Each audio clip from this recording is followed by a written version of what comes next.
It is MARC 7100 heading our way.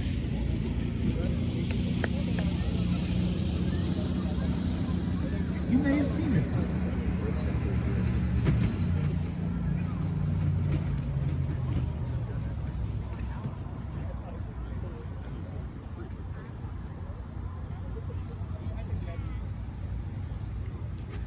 In the 1950s, the Baltimore Ohio Railroad began producing local passenger rail service, and the state of Maryland began to subsidize commuter rail.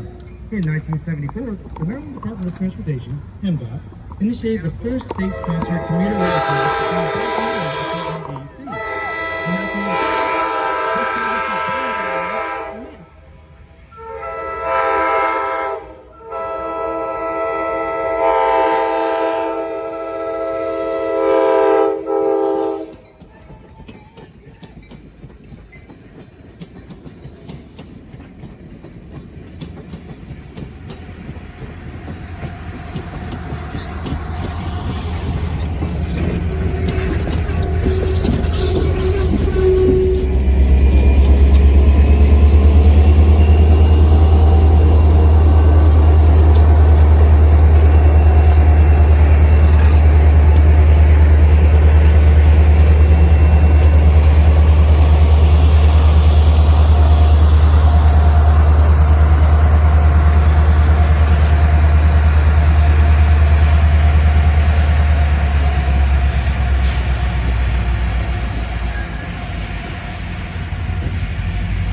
MARC now carries 40,000 passengers daily over 187 miles of track, much of which dates from the 19th century railroads.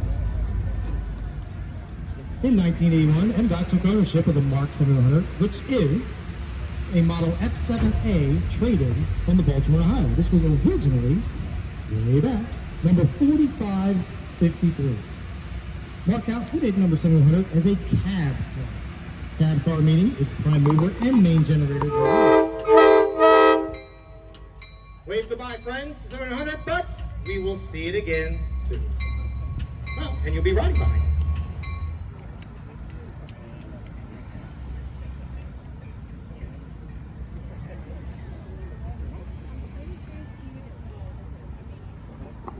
Well, folks, while we wait for our next locomotive to come down, let's talk about 4 versus 2-stroke.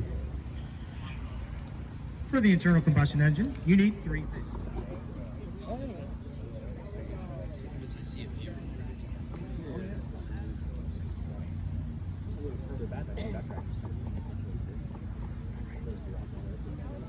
Do you know which engines broke down? Did they say?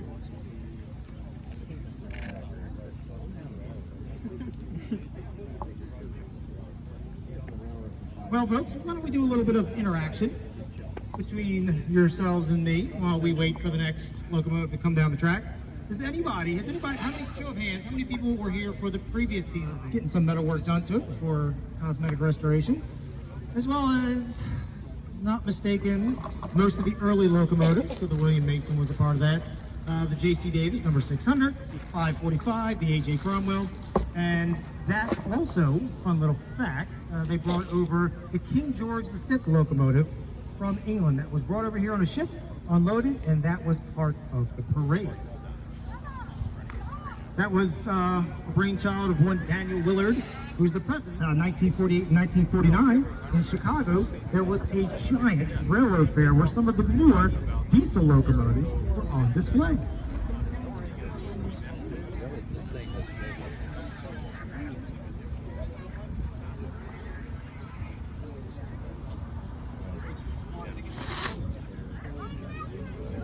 So, California, at the California Railroad Museum, had something way back in the early 90s where they had steam and diesel go by.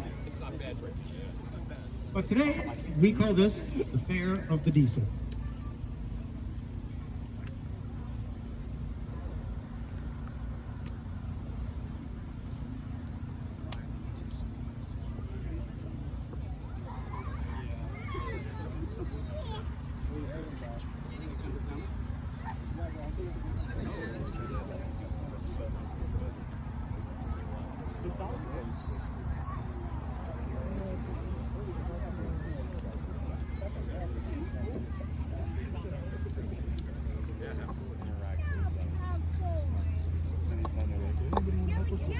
No.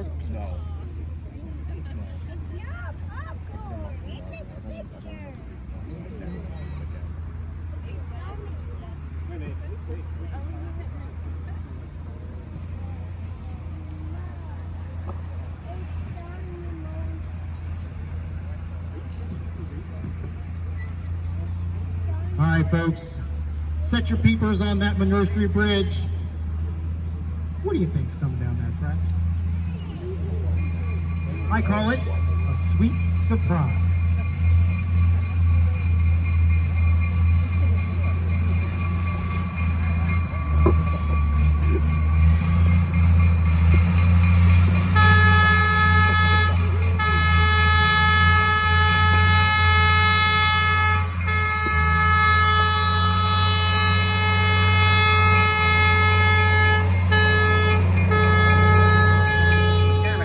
Twin axle switcher.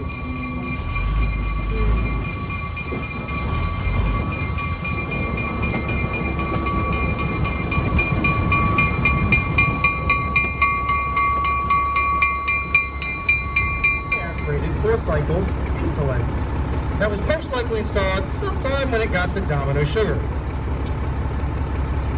While at Domino from 1992 through fall of 2019, Sweet Tooth, as the locomotive affectionately became known, worked every day to pull empty rail cars from the siding to be loaded with granulated or liquid sugar, as well as they positioned the full rail cars for pickup and delivery to customers by CSX.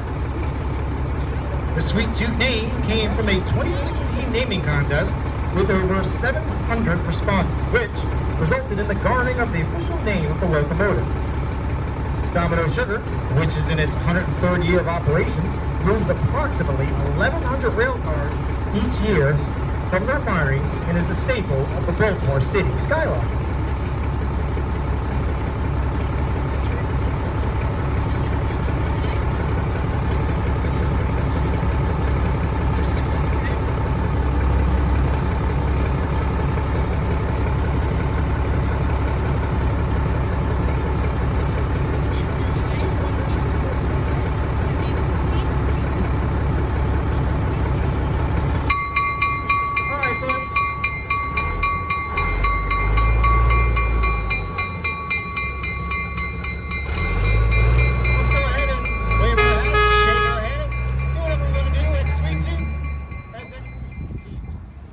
Folks, here comes underneath the road. Well, it's not quite there yet.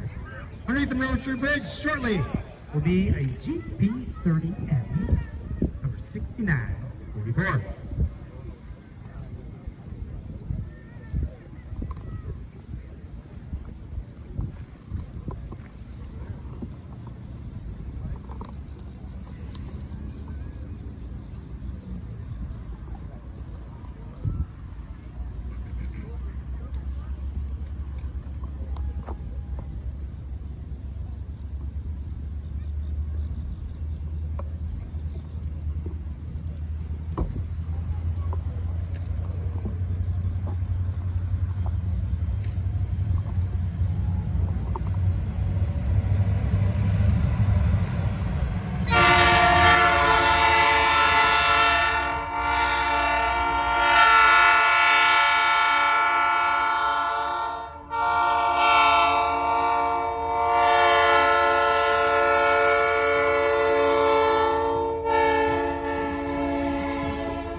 Baltimore, Ohio, bought its first road diesel in 1937 and became 100% dieselized in 1960, when 44% of its freight revenues still came from transporting coal.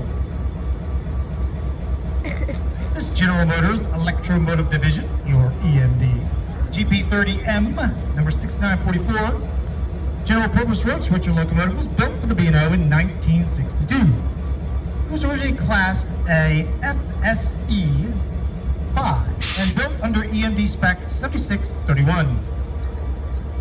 The locomotives in that class were the only ones delivered to the B&O in the sunburst paint scheme you see on the nose.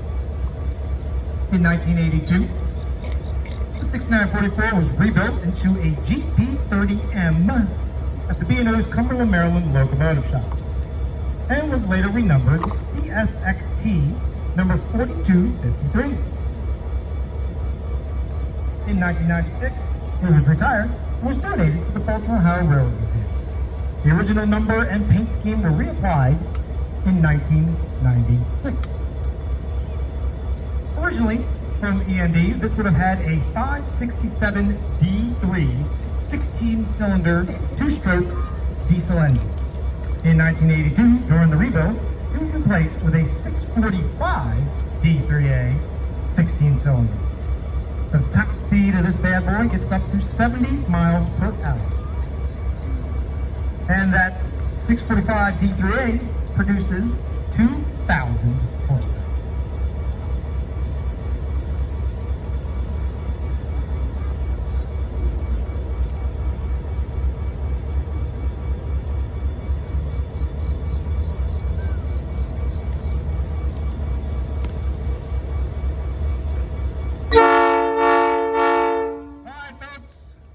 Let's bid adieu to 6944. Nice seeing you.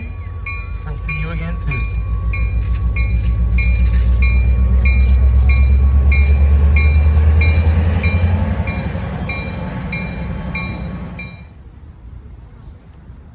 Oh, so going from horse-drawn carriages to, yeah, your time span wise, I would be a rough estimate. I'd probably say it took them about 20 or 30 years. So the first steam locomotive here in the United States that was ever used was the Sturbridge line. There's a replica of that up in, oh Lord, what's the name of the town?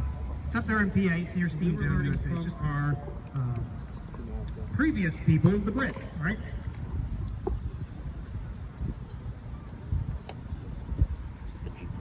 All right, who else has a question that I may or may not be able to answer? Yes, little man right here. No questions? Okay, that's fair.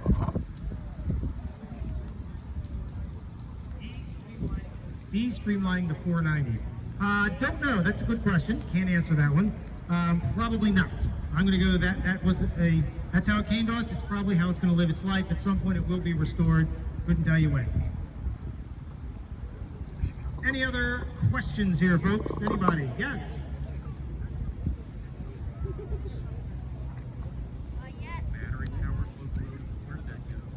Yes, so that was, fun fact, that was actually a Chesapeake, Ohio battery-powered locomotive. That was built for them back in 17 or 18, don't remember, one of the two, 1917, 1918. That went up to, actually went back to GE.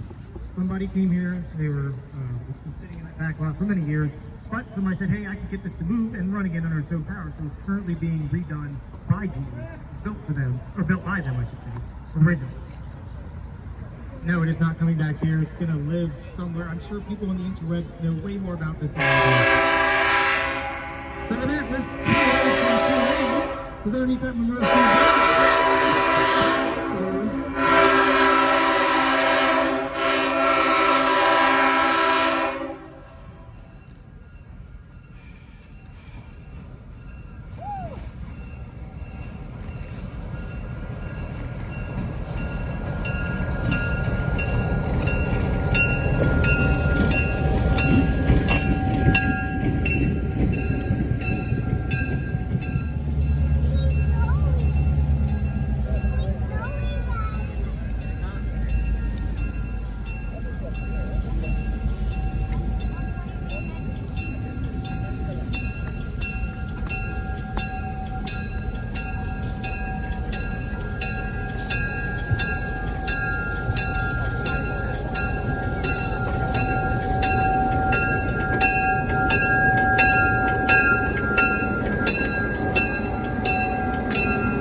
Steam locomotives were replaced by only 27,000 diesel locomotives. Despite its long-term reliance on coal,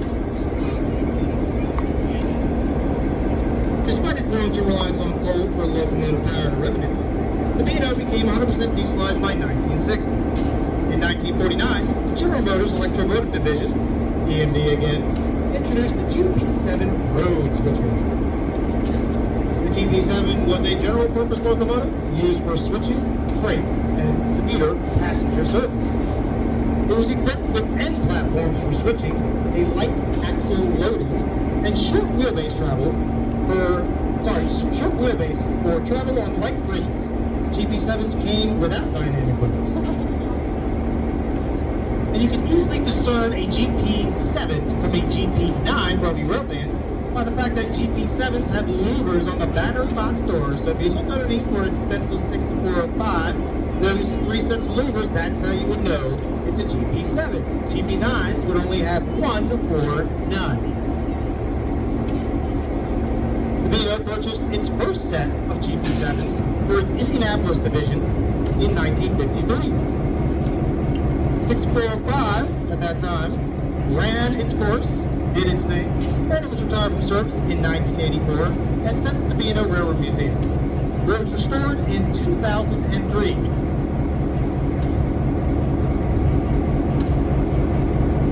B&O designated these FSE-1s, weighing in at 124 tons and with a tractive effort of 61,250 foot-pounds. The EMD 567BC two-cycle engine inside of this thing produces 1,500 horsepower. You say, well, Charlie, what the heck is a BC? Well, so EMD started with just the original 567. Then it had a 567N, and it had a B, and it had a C, and it had a D, a D3, and some other fun stuff. But the issue with the original 567s, the A's and the B's, were that they were prone to head gasket failures and some other issues relating to the cooling system. So, EMD remedied all that when it came out with the 567C and put water jumpers in there as well as a separate cooling system so that way it did not rely on the head solely. So if you would ever tear one of these things apart, you would see that there is a water jumper in the cylinder head. So B means that the block is originally a B block, but C, meaning it has C power assemblies, meaning it was also retrofitted with that thought later model cooling system. And anybody that's ever worked on 567s will happily tell you that C's, D's, the D3s, etc., and anything after that were the best ones to work on. They were easier.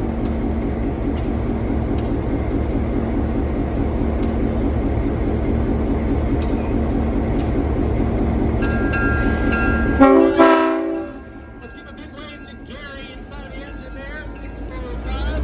Thank you, Gary. And let's wave adios to 6405.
is a rare bird. Built by EMD from October of 1982 to April of 1983, this GP15T, meaning turbocharged, is the turbocharged version of the standard GP15. It utilizes an EMD 645 two-stroke turbocharged V8, as opposed to the standard GP15's naturally aspirated V12 645. That's 4 less cylinder.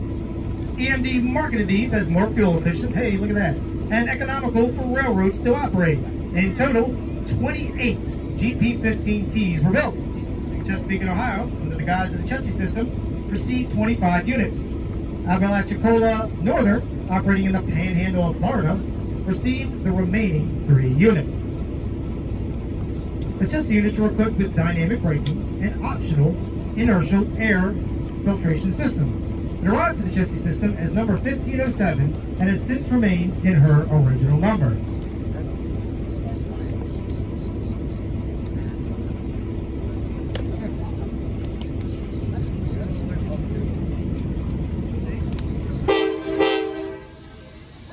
Let's wave to John as he takes our Duo out west.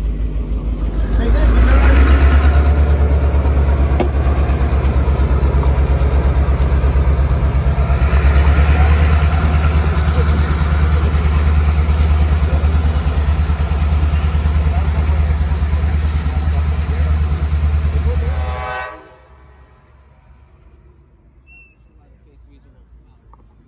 All right, folks.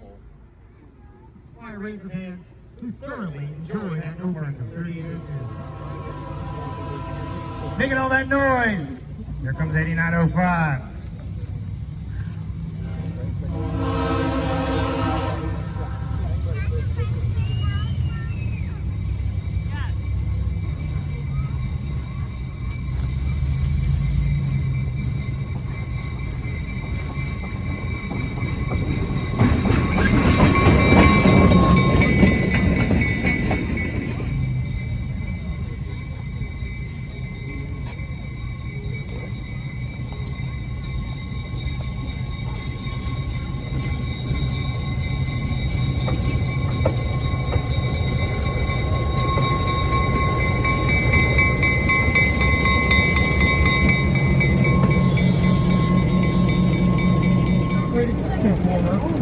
Conrail coal brakes is out of Port Clinton, PA.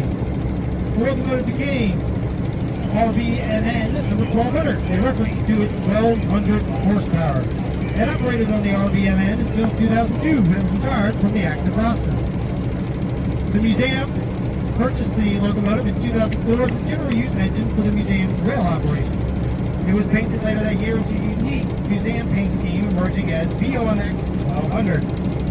It has been the museum's regular excursion power ever since, carrying several thousands of young rail enthusiasts among the oldest rail line in America during most of its holidays and special events. In late 2017, the B&O then approached the Conrail Historical Society after a full-fledged joint fundraising effort to make the 8905 into the first restored and operational Conrail locomotive in the world. And underneath that hood, doing all that shaking and rattling, is a 12-cylinder 567 AC. That's talked about before. A is the block. C is the power assembly. So this originally came from the factory. Well, the 567A has subsequently had C power assemblies as well as that C water cooling system installed.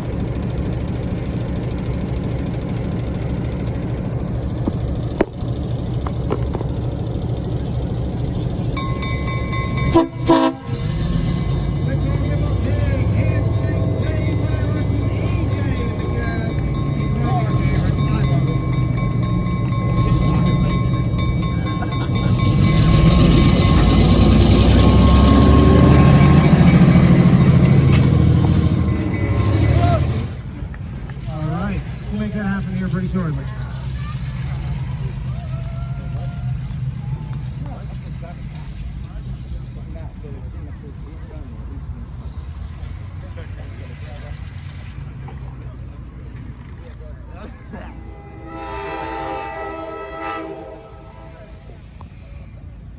Once again, on behalf of Baltimore Ohio Railroad Museum, volunteers, staff, everybody here, want to give you a thanks for coming out to see our show. Hope you enjoyed it. Recommend to a friend.